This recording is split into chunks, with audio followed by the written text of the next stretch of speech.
So, anyway, thank you so much for coming to this and joining me.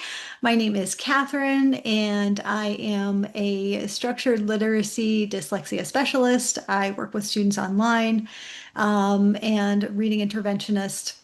I've been doing this for about 5 years in this modality, and it has been, really a wonderful transition from my previous career and really have been able to build this into a sustainable business for myself. And really, it is the most stress-free and uh, rewarding job that I can think of. And so I'm excited to be able to share with you all today how that came about and hopefully give you guys some good direction and good advice about how to get started on achieving this.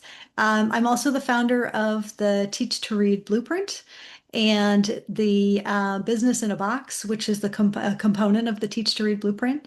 And what those two things are, they kind of work in conjunction. The Teach to Read Blueprint is an online digital literacy teaching platform for students, for teachers who are teaching students online.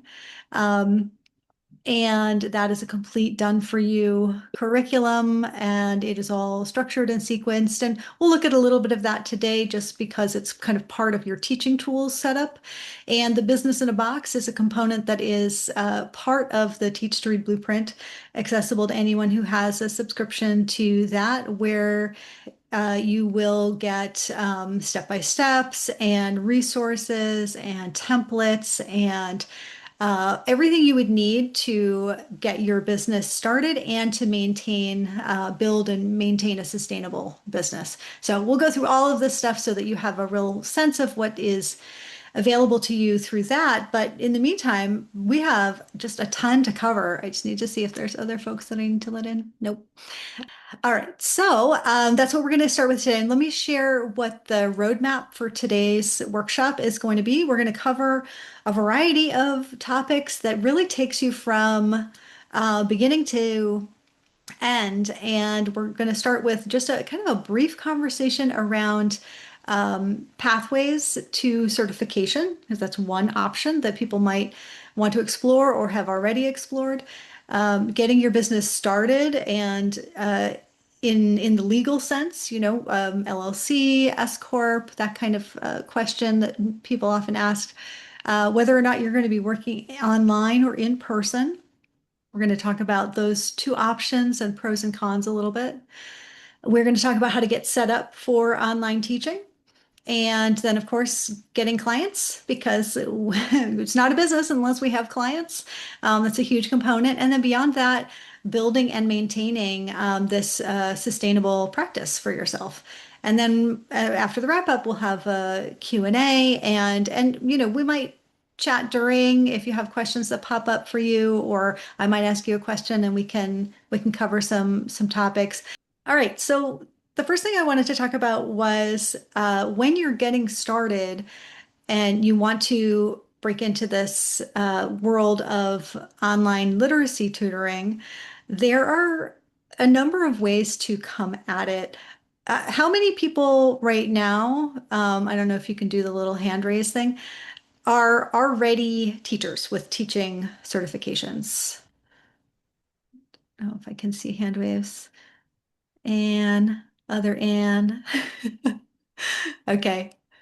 All right. So we have a few folks who are already teachers certified to teach. You can begin there. That can be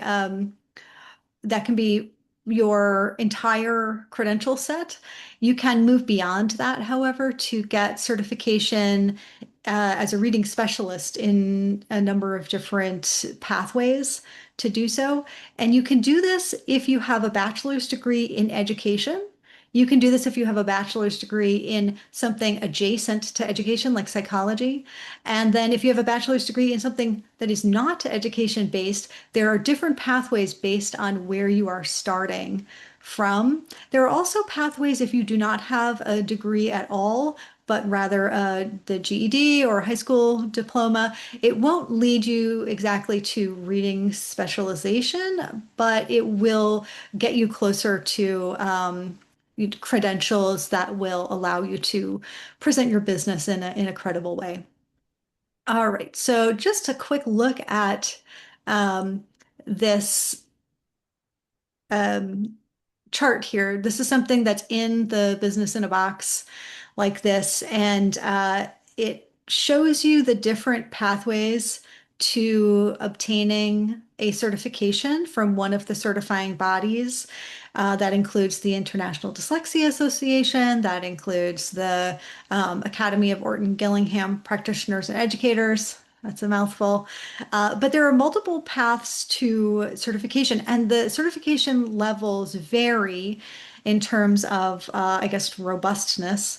Um, and they also vary in terms of cost. And typically, the level of certification and the level of cost are going to match up pretty well, with one notable exception that I'm just going to jump into so you can take a look at this. This is the only one we're going to look at in depth.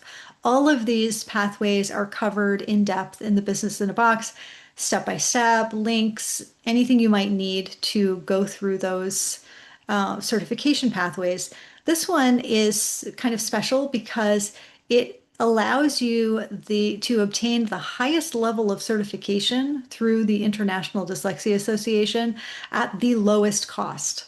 And so this is kind of the unicorn out there in terms of getting certified.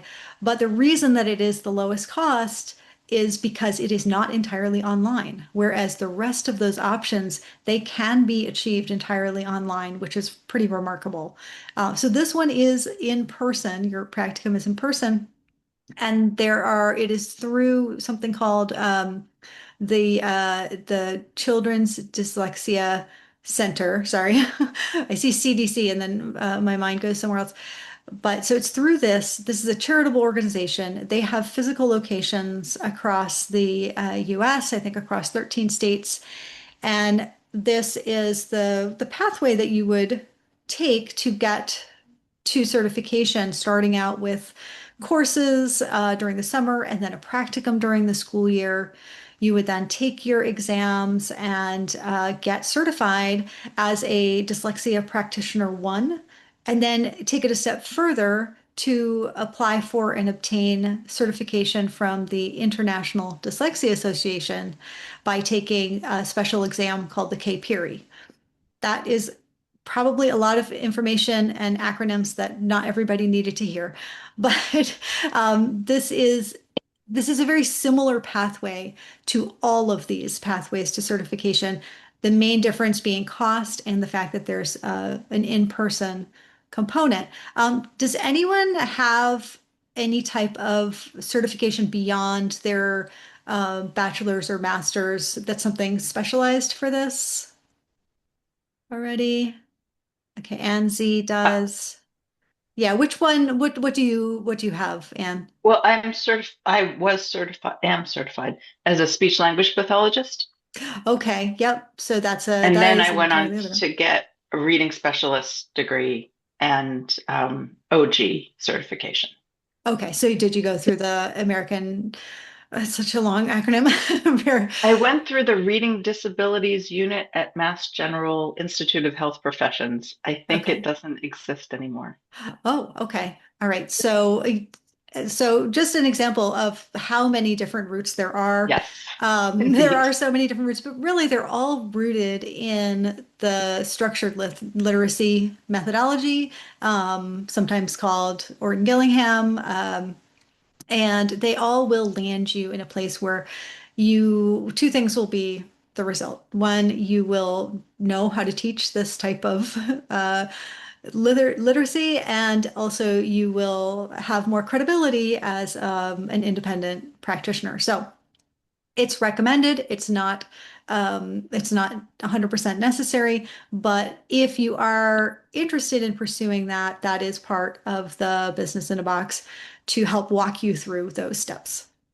Okay, so the next thing I wanted to talk about is I get asked this question a lot, and which is weird because I am not a tax professional, but everybody wants to know this, and I'm really curious about what other people have chosen to do, or if you've chosen to do any of this. Is how do I establish myself as a business in like kind of a legal, from a legal standpoint.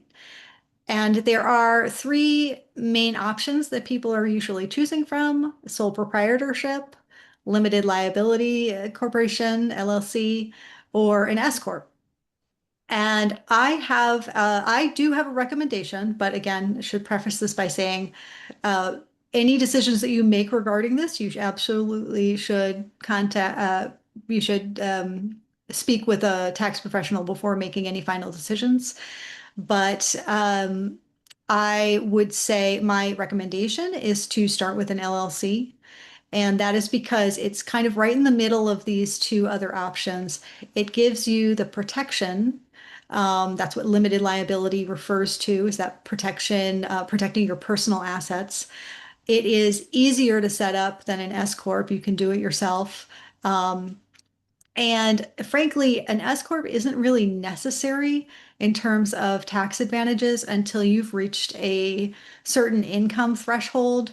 Some say 50,000, some say 75,000, but that's kind of the rule, the general rule in terms of making those decisions. In my case, I started as an LLC, and after about like a year and a half, moved to an S corp, and that's where I landed now. It does seem overwhelming and a little scary to have to set these things up, especially if you're going to do it yourself. I will walk you through that in the Business in a Box with step by steps and links. But again, contacting a professional on this is also recommended.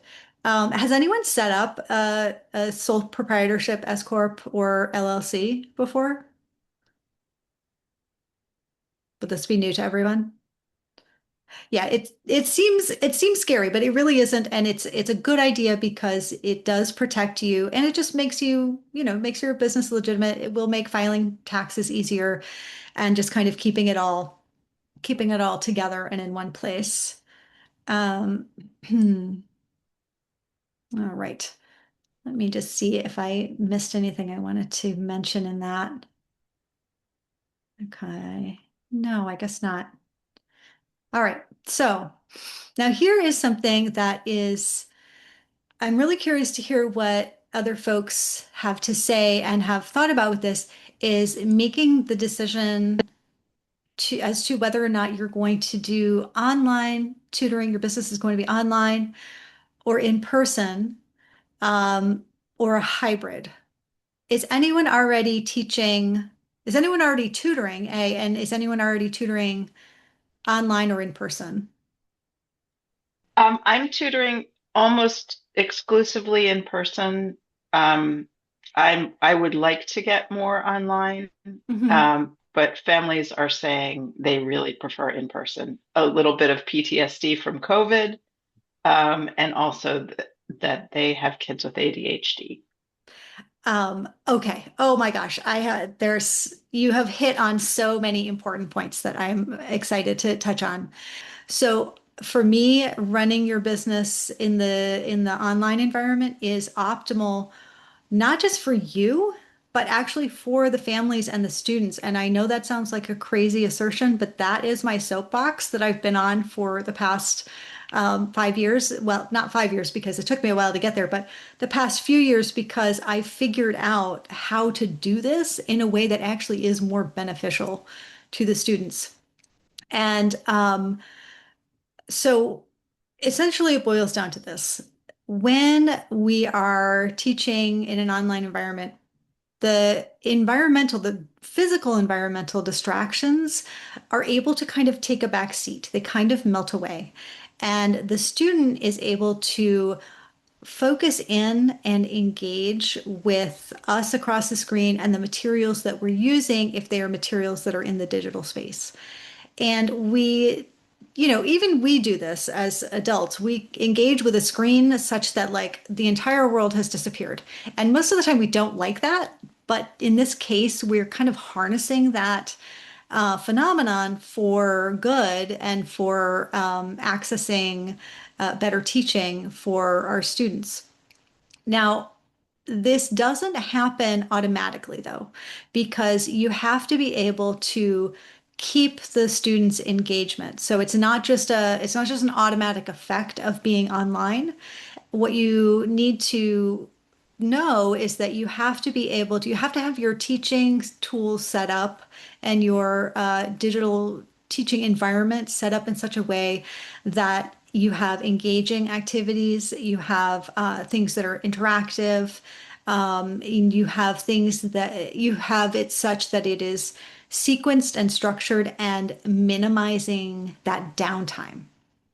So minimizing the downtime is that's very important because what happens is the faster that you can move through the material because you don't have that downtime, that means that your student stays more engaged and they are able to have more opportunities for recall response and they will retain the information and thus learn faster. So if you set up your online teaching environment in the right way, it I have found over these past years, I do get better results with that. And I will say that I totally understand this pushback from parents. This is something that I have encountered a lot over the years, especially as you said, Anne, like the post-pandemic PTSD experience. And I will explain to parents how this is different and why there are strong benefits for doing it this way. I have email templates and language and things like that that you can use and scripts so that you can kind of familiarize yourself with how to talk to parents about this.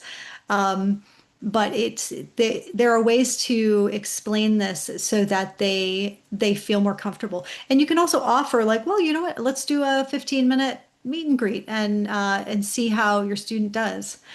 Talk to us about interactive tools that you have. Yeah, so we will talk about the interactive tools and the teaching setup. Yeah, you're kind of segueing us into the next uh, topic here, which is getting well to start, having your space where you're working if you are doing online work. And really, I won't spend too much time on this because some people have started this, some people haven't. Everybody has a different situation. Really, any setup can work if you set yourself up with the right tools. And even if you can't immediately, it's something that you can add over time. I'll tell you what I have done that works for me. Again, not everybody has the same needs or preferences. I don't use a laptop because, like this lovely woman on the screen, because I can't see. I'm way too blind to be like looking at this little screen. I have a gigantic monitor because I want to be able to have a split screen. Some people accomplish that with two monitors or multiple devices, but being able to have a split screen is important. You can do that, I believe, on a laptop as well. But again, my eyes, there's no way I'm not going to see anything. Uh, and then I don't use the computer camera or microphone because I want to be able to create a situation in which I'm mostly maintaining eye contact with my students. And it's also really important that they hear all my unvoiced sounds and, can really hear me very crisply. So I've invested in a nicer microphone and have the headset so that I can hear them and I can really hear their enunciation and what they're saying. So I don't rely on the speaker of the computer as well. I also use a digital pen and tablet, which is, I think it was like $15 and maybe the best investment I've ever made in my life. And you can use it with a laptop as well. Oh my gosh, it just makes annotation so much easier.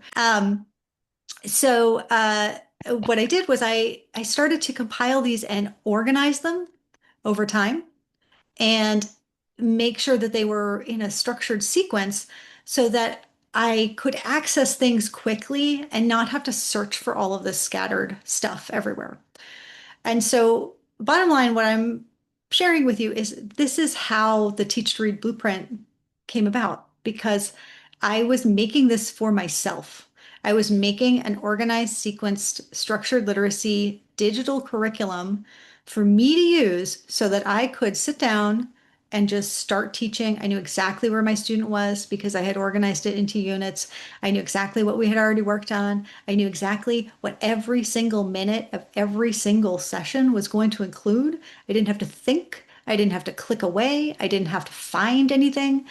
And it was so much easier. I think I like cut my actual work hours almost in half because I no longer had to spend that time dealing with this. And so, as I said, like that part is something that people don't think about until they're kind of in the thick of it.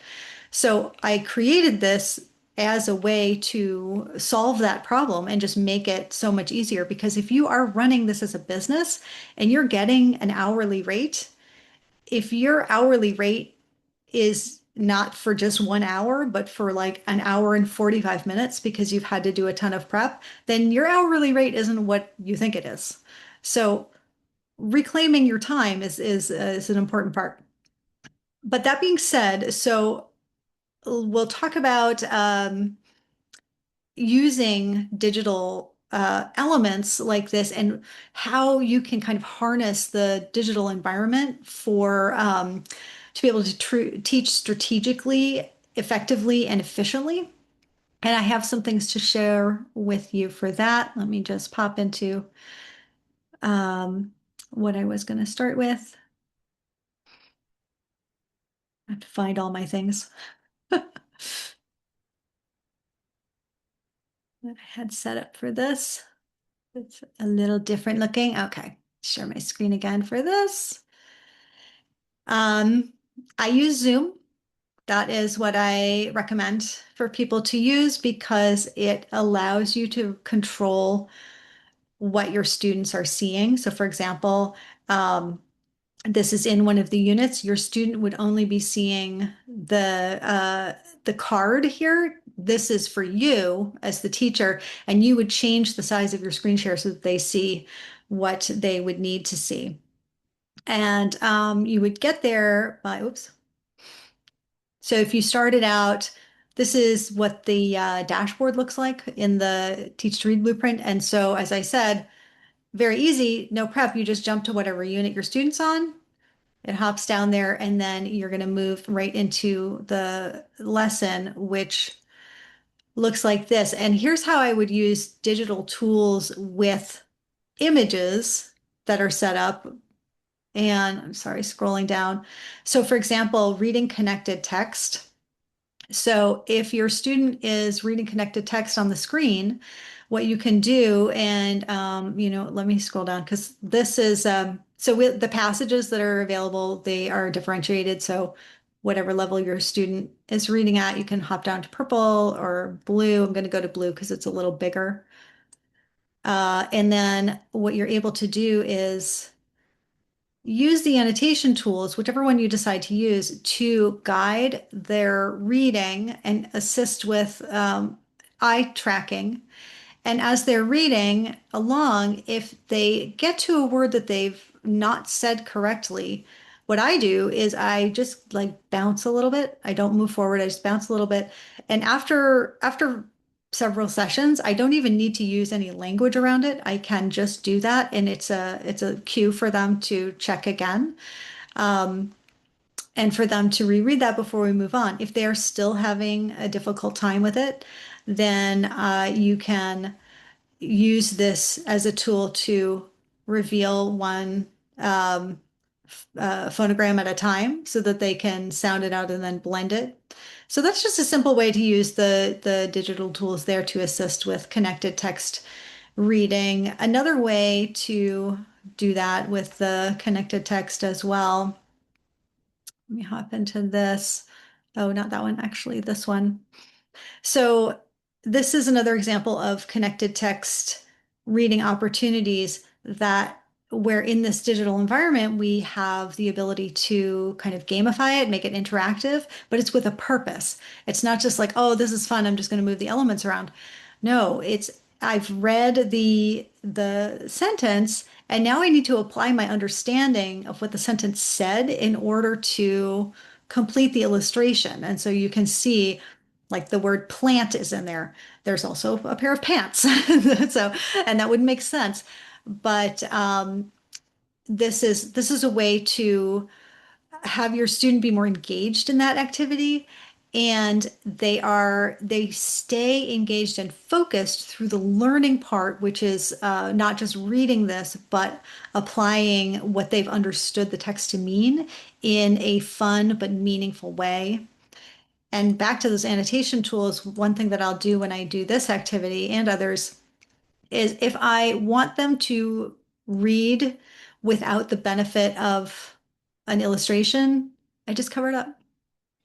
And then you can start out, or you can have your screen share be smaller. It's just really flexible way to use your materials with the between the screen share size and the annotation pieces and the ability to have these gamified elements to make the learning more fun and focused and engaged. So that's what would recommend. These are nonsters, nonsense word monsters. I don't know why that makes me laugh. I just think it's very cute. Um, let's see, was there anything else I was going to show you with that? No, I don't think so. So actually, we're ready to move on to the next item of business. Did anyone have any questions about that before I move on? Okay. All right. So the next order of business here is going to be talking about getting clients. Of course, that is a really, really huge component. As I said before, you don't really have a business if you don't have any clients. So let me get back to my share here. And pop that there. Okay, just checking my screen share to make sure back in the right spot. Okay, so getting clients.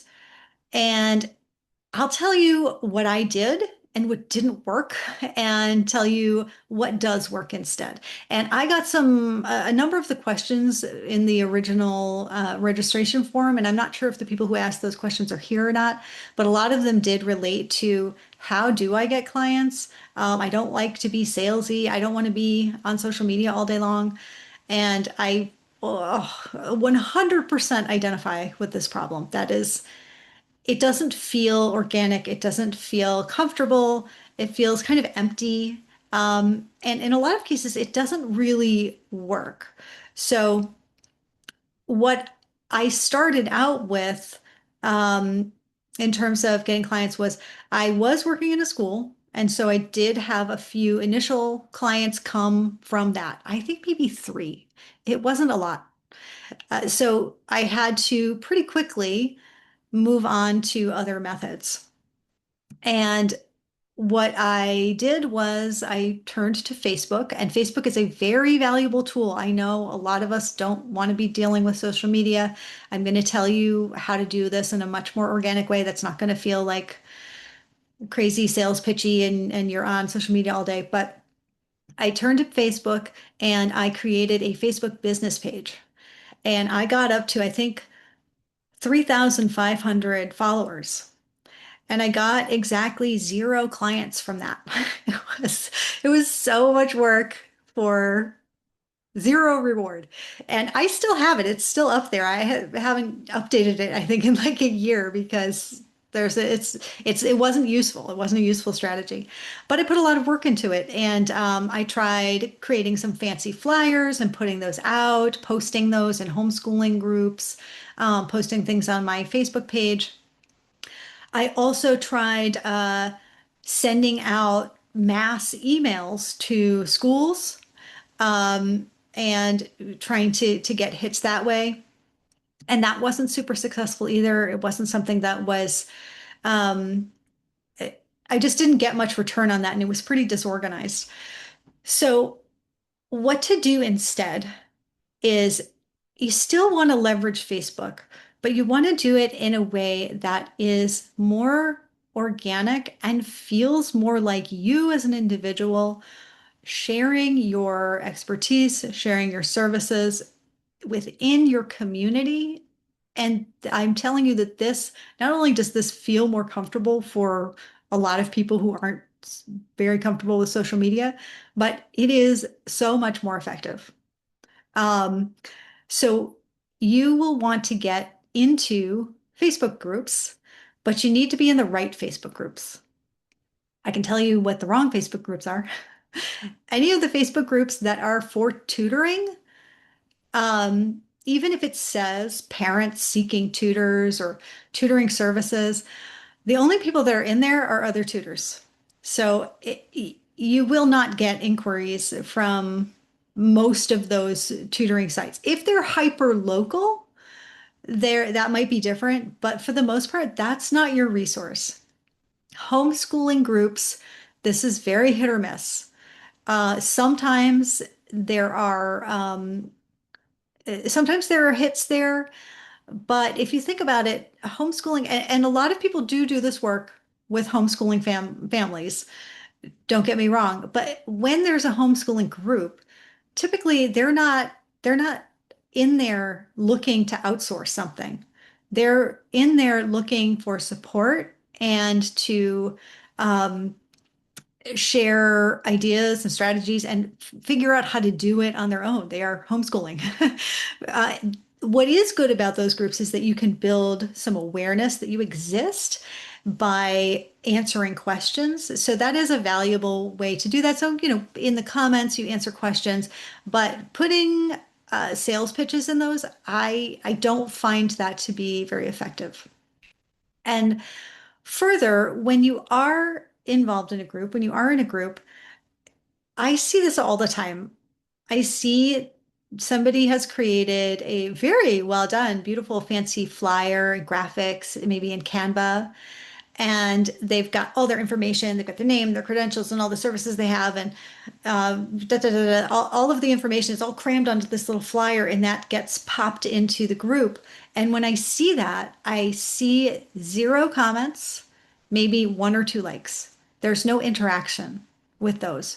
And it's such a common practice for people offering services like this to get in the weeds with like making it look fancy or professional.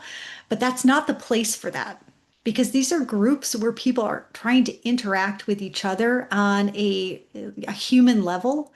And if, let's say, you're in a parents group or a local town group, these folks are it's unconscious and you'll notice it for yourself. They're attuned to ignore spam. If it looks like spam, if it looks like an ad, when they're in that space, they're just gonna turn it off and filter it out. They're going to see ads in other contexts and not do that. But when they've entered it, think of it as like a room full of neighbors. When they've entered into that space, they're not tuned in to that kind of post. They are tuned in to neighbors and community members talking to other neighbors and community members. So instead, and this is good news because this means that you don't have to do a lot. You just have to write words and present yourself in a very organic, natural, normal, human way.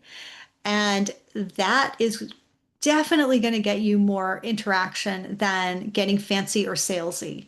Um, so in the business in a box, which is, and I'll clarify this further. The Teach to Read Blueprint is this digital online teaching platform.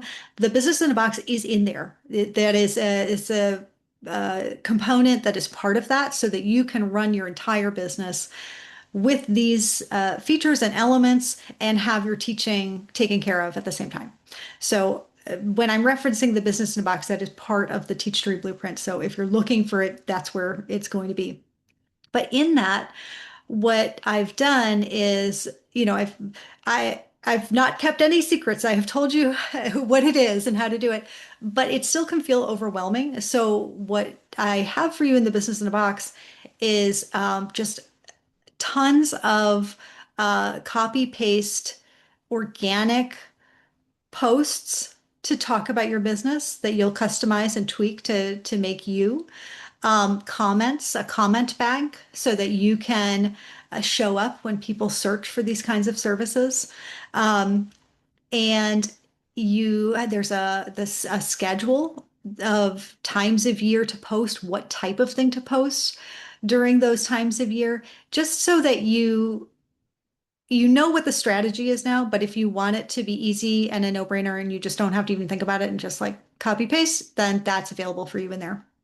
One of the things that you will want, um, because as I said, we're not getting salesy in these Facebook groups, but we do need to appear professional. So you are going to want to have a business website. Who has a business website already?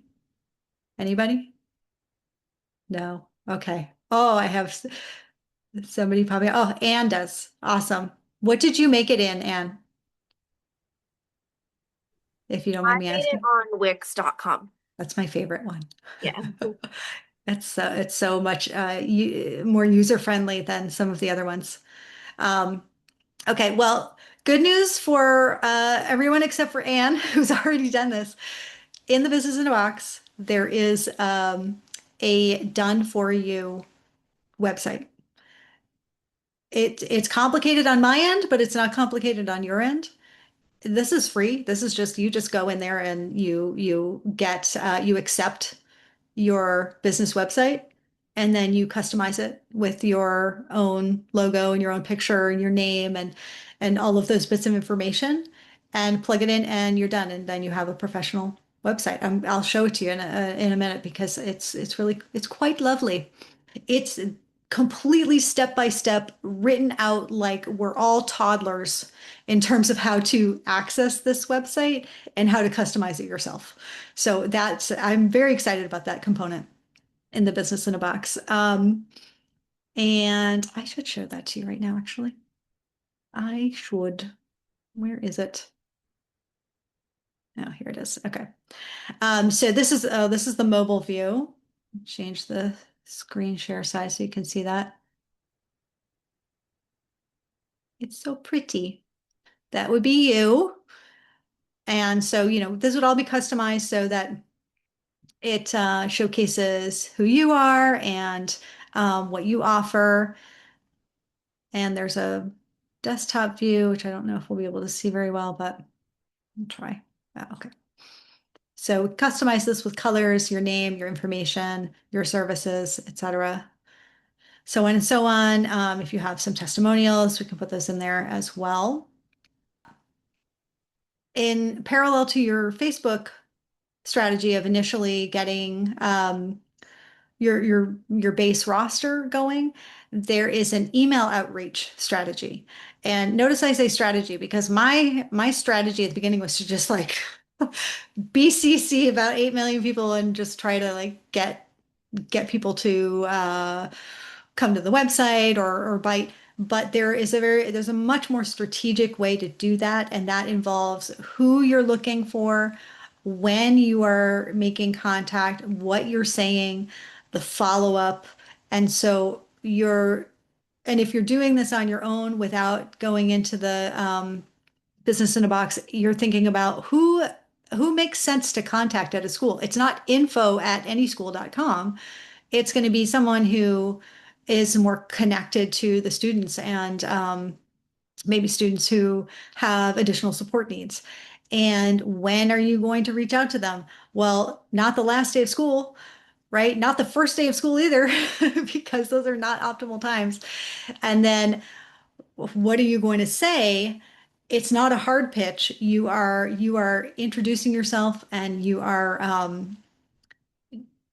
being memorable and approachable and easy to recommend.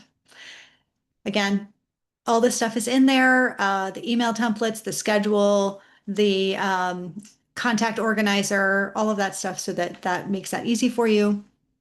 And so that's the initial client getting strategy. After that, we have to maintain this business. So we have to build and maintain. So of course, you need continuous business to be coming in. And honestly, the Facebook strategy will bring you continuous business because if I ever have if I ever get a little low on the student roster, I will make like 3 posts in different Facebook groups, and I'm guaranteed to get 2 to 3 calls. That doesn't mean I get 2 to 3 students necessarily, but I will get calls from that. So that's like a reach your hand in the box kind of strategy. So that's in there. But beyond that, the points of the strategy to maintain your business and for it to continue to build um, are going to be all about adding value. And there are a number of different ways to add value to your services. These are sort of they're like add-ons, but you're not charging extra for them. They're just making your business stand out from the other businesses. And there are multiple ways to do that. One of the ways to do that is to network with other professionals. So if you're networking with adjacent, I'll call them like peripheral professionals, SLPs, for example, or neuropsychologists, or even pediatricians, because this is funny. So I have a friend who's a therapist, and she was talking to me about getting referrals, and she was kind of saying, like, I don't really get many referrals from word of mouth or from my patients. And of course, we both came to the same conclusion.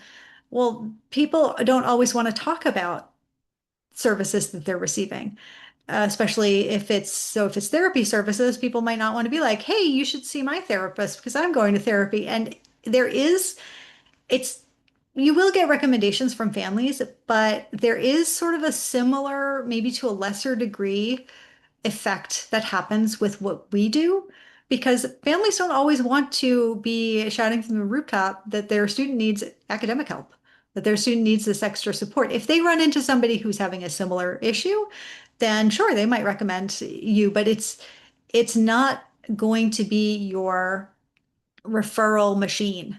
Um, and the referral machine is what I refer to this and in the business in a box materials is it is you're going to be creating a network of people that is bolstered by services that you offer to your families, including maybe IEP advice, or I even attend IEP meetings, um, offering to communicate with their classroom teachers, offering to communicate with other adjacent professionals that are connected to the student. And this isn't even work. This doesn't feel like marketing. It will just feel like doing a good job and giving your students the best support that they can get, giving your families reassurance and peace of mind, you getting information that you need from other professionals, and those professionals feeling connected to you, and you're becoming memorable. So this is the referral machine is like a very dramatic term for this, for something so organic that doesn't feel like marketing. One of the big components of this is added value directly to families through progress monitoring, and also offering between session practice. So I'll just touch on the progress monitoring piece. Um, so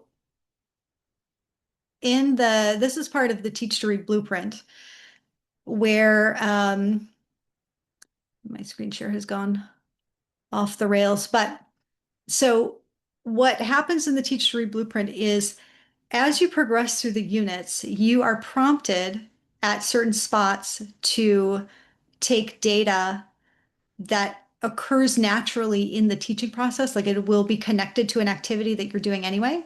And you'll take that data, and you're taking the same type of data for every unit in different areas, as you can see what they look like. This is producing a chart, a graph, and it is going to go up and down. Hopefully, there is a general upward progression. This can be just for you, or this can be something that you share with families, especially homeschooling families who need regular progress reports in many states to share with the state. And so this is an added value to families. They can share this with the school. Everyone can be on the same page. They can feel like they understand the progression of their student. There's also going to be pre and post assessments for different unit sets. This is something that you definitely would want to share with parents because it's a little bit more simplified, space for notes. And again, we've got a little graph and hopefully showing an upward progression for every component. If not, however, you can in the notes discuss like what might need to be different, what might need to change. So that's an added value piece that you are offering your families, and it doesn't take really any extra work because it's already integrated in, and it's going to feel like this is something that your family, it gives them reassurance and it makes them feel really comfortable. And then the other thing that you can do as added value is you can, let me get into this where it is hiding. So the other component that you can do to offer added value to help build this referral machine is offer resources for your students and families to do in between session practice. And anyone who does structured literacy or teaches structured literacy knows that one of the key components to it is frequency and repetition. So when we see our students, if we can see them twice a week, 3 times a week, we try to see them as much as we can, but we also understand that that's not really a reasonable expectation. We're not going to be able to see them 5 times a week. However, in order for this type of intervention to be really effective, they need to have frequency of practice and be able to repeat what they are learning in the form of practice. So you can offer that to them with things like, and this is what I was looking for. Okay, there it is. All right, so in the Teachery Blueprint, one way to offer that is there are downloadable things. So there's a workbook. None of this is additional cost. This is just download it and keep it forever. Printable passages. So you can download this PDF, send it to your family. Let's say you're doing the floss pattern, download that, send it to the family. The student can read that in between. And additionally, you can send them the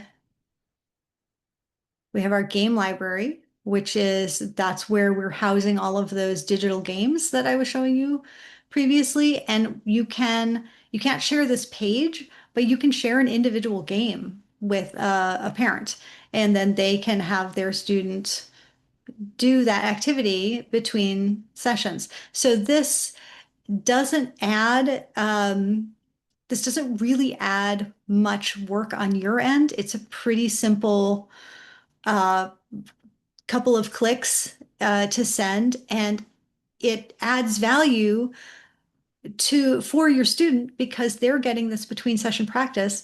It adds value to your families because they're getting the resource in their inbox. They don't have to go search for something.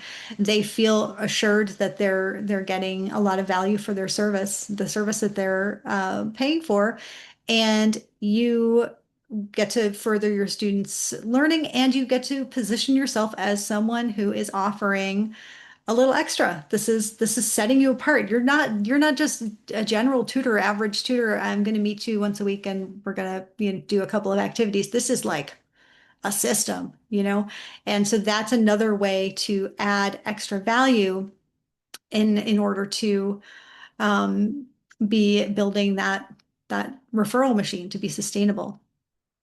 Um, let's see. Oh my goodness, there's so much, but I think I won't show you any more of those things, but it boils down to, as I said, adding value will create the referral machine, and whether that is communicating with other professionals, um, offering in between session work, or whatever it is, you can build on that, and that becomes something that feels organic and natural and gets the result that you're looking for. Um, just a reminder that not only is all of this information in the Teach to Read Blueprint in the Business in a Box, but it is so much more in depth and has everything, every step that I just talked about. There's a script for it. There's an email template. There's a copy paste. There's a website for you. It's like it's even my web person when I she was adding it to the Teach to Read Blueprint component. I have her text. She said something like, "I can't believe how much is in this. How did you put this together?" And she's right. There is so much stuff in there. I can't even remember everything. So if anyone wants a walkthrough of the Teach to Read Blueprint um, separately, just definitely reach out to me because I'm always happy to do that and walk people through those things. Because ultimately, I I built all of this because I love my job. I have one of the easiest, most stress-free, rewarding jobs I think is humanly possible. And it wasn't always like that. When I started, it was a bumpy road, ups and downs, hurdles, stumbles. It was a real like zigzag progression to get where I am now. And a lot of it, I had to not only fix mistakes and figure it out, a lot of it I had to build myself. And so what took me years to do, I want you to be able to do in well, if you're fast, maybe a couple of weeks, but maybe months. It can be very, very fast because I have taken out all of those pitfalls and stumbles that I had to go through and all the research and the searching and the creating. And I want to share that with you because I want you to have this low stress, high reward, high enjoyment job as well. Okay. And that's it. That is all I had to say about this. I'm so grateful that you attended today. And for those who registered, I am so grateful that you registered and that you've given me this opportunity to talk about all of this and share what I've learned. And please, please reach out to me individually. My contact information is right on the website. If you have questions, if you want to have a walkthrough with me, and remember, as subscribers, there will be that monthly office hours. So that's like, it's like having a kind of a little coaching opportunity every month. And yeah, that's it. Does anyone else have any questions as we wrap up? Looking at I'm the corner. flabbergasted by the amount of work you've done to put all of this together. Wow. Oh my gosh. Oh, and we're gonna have to get a cup of coffee and talk about it because Yep. this was a lot. It was a lot, but I'm so excited about it. Like I'm just Yeah. genuinely excited because this was so hard to do as starting a business. Not putting the materials together. That was hard too, but starting this business and turning it into a full-time career, it was really hard because things didn't exist that I needed. And there were so many things that I didn't know that I needed to know that I then had to figure out on my own. And the idea that I can help other people do it without having to go through that is like it's really exciting to me. I love it. I've loved every second, even though it's been hard work to put all this together. It's really this is my passion project, and I'm just really happy that it's out there and hopefully can be useful Thank you to for everyone. sharing You are with all of welcome. us. All right. Okay, so that wraps us up for today. And look in your email inbox a bit later today for the extra materials and offers and the replay. The replay probably will not be today, but the replay will come maybe in a few days for you. So, all right. Thank you, everyone.